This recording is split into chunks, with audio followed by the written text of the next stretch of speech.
यात्रीगण दयाकोरी ध्यान दियंतु। भारतीय रेल रे यात्रा करने समय किछि खांतु कि न खांतु, मात्र 20 टंका विनिमय रे चना मसला दने खांतु।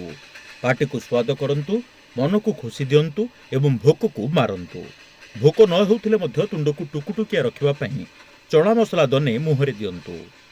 पूर्वतट रेलपथर ओडिशा दे यातायात करुवा समस्त रेल रे एही मसला चना उपलब्ध।